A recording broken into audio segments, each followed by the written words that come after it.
parents startled that Grace O'Malley Kumar, a schoolgirl from Nottingham, had an alcohol test performed on her body. Good Morning Britain was informed by the parents of a teenage girl who was murdered by a paranoid schizophrenic that although their daughter's body was examined for drugs and alcohol, her killer was not. In June of last year, Grace O'Malley Kumar, Barnaby Webber, a fellow University of Nottingham student, and Ian Coates, the school custodian, were stabbed to death by Valdo Callacane. The incident also caused injuries to 3 other people. The victims' families have now disclosed that Callacane was not subjected to a drug or alcohol test the evening of his arrest. Grace's mother, Dr. Sinead O'Malley, stated in an interview with GMB he never had a breathalyzer test when operating a vehicle in Nottingham city centre. It is unbelievable that a toxicology report was completed for Ian Coates and our kids but not for Valdo Callacane because the latter denied using drugs or alcohol. As parents, we believe that Callacane must remain in the hospital or in prison indefinitely. We would have preferred that he was charged with murder because there were outstanding parts of the investigation which might have negated the opportunity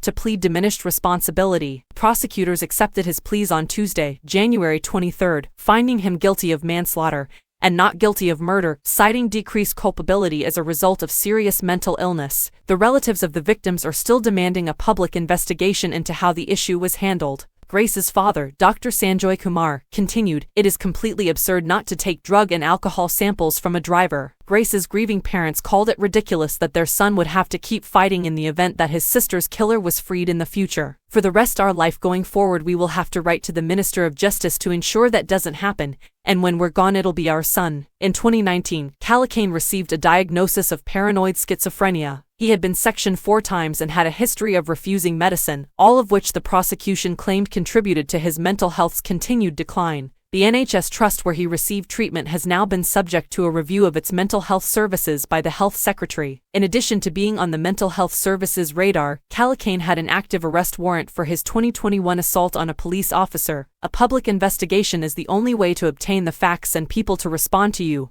We can only find out what happened in this way.